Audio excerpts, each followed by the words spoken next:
Coach Reyes, tinawag na excellent officiating matapos matalo sa Game 3. RJ Abarrientos at Justin Brownlee, sigurado na nga ba sa Best Import at Best Player of the Conference Award? Sa darating nga na Game 4 ay i-anunsyo na kung sino ang tatanghalin na Best Import at Best Player of the Conference Award. Si RJ Abarrientos at Justin Brownlee ang pinakanangunguna para sa mga nasabing award. Pero mayroon ngang iilan na kumukontra dyan, lalong-lalo na pagdating kay Justin Brownlee. Dahil ang sinasabi nila ay deserve raw ni Bolbol na makuha ang Best Import Award. Kine-question nga nila ang PBA dahil hindi eligible si Bolbol na makuha ang nasabing award. Yung mga eligible nga para sa Best Import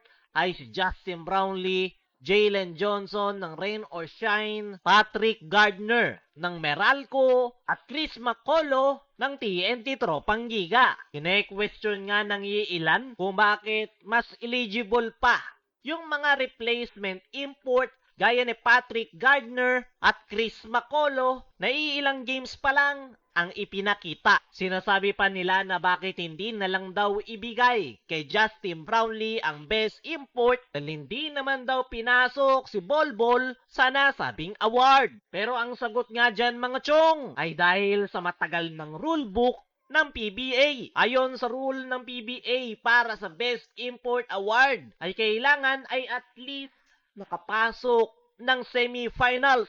Kailangan rin natapusin ng import yung kampanya ng kanyang kupunan nang hindi na-injured o pinapalitan. Once na ma-injured o palitan, ay disqualify na para sa Best Import Award.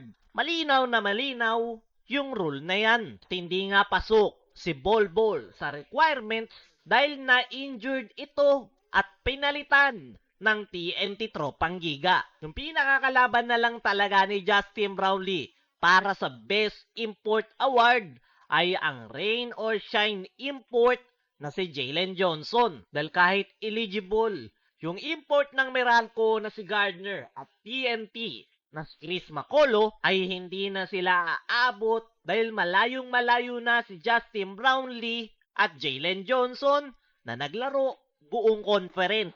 At pagdating kay Brownlee at Jalen Johnson, mas angat na ngayon si Justin Brownlee. Dahil unang-una, tinalo ni Brownlee si Jalen Johnson sa semifinals.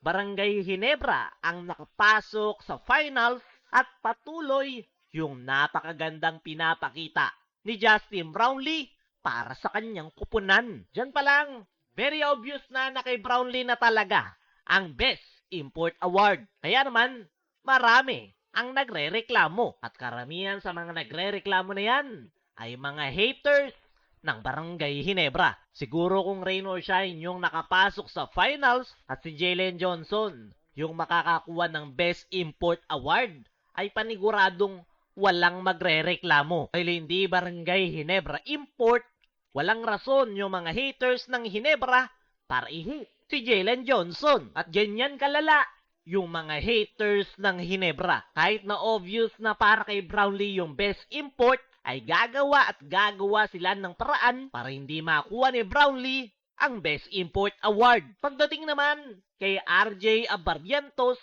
gaya ni Justin Brownlee, very obvious na para kay RJ Abarrientos ang Best Player of the Conference Award. Pero meron pa ring iilan na umaangal dyan at very obvious na mga haters yan ng Ginebra. Yung sinasabi nila na mas deserve na makakuha ng BPC ay si Robert Bolick. Pero kung titingnan natin mabuti, malayong malayo si RJ kay Bolick. Unang-una, quarterfinals lang ang inabot ng NLEX, nangamote pa si Bolick sa nasabing series. Kumpara mo yan kay RJ Abarrientos na simula elimination round hanggang finals ay consistent ang pinapakitang performance. Kaya naman walang dahilan para hindi si RJ Abarrientos ang makakuha ng BPC Award. Kaya mga chong, ano ang masasabi nyo? Meron pa rin umaangal sa pagkuha ni Brownlee at RJ Abarrientos Sa Best Import at Best Player of the Conference kahit na obvious na. I-comment mo lang dyan sa ibaba. Samantala, Coach Reyes, tinawag na excellent officiating matapos matalo sa Game 3. Sa nakalipas nga na Game 3 ay grabe yung drama nitong si Chot Reyes.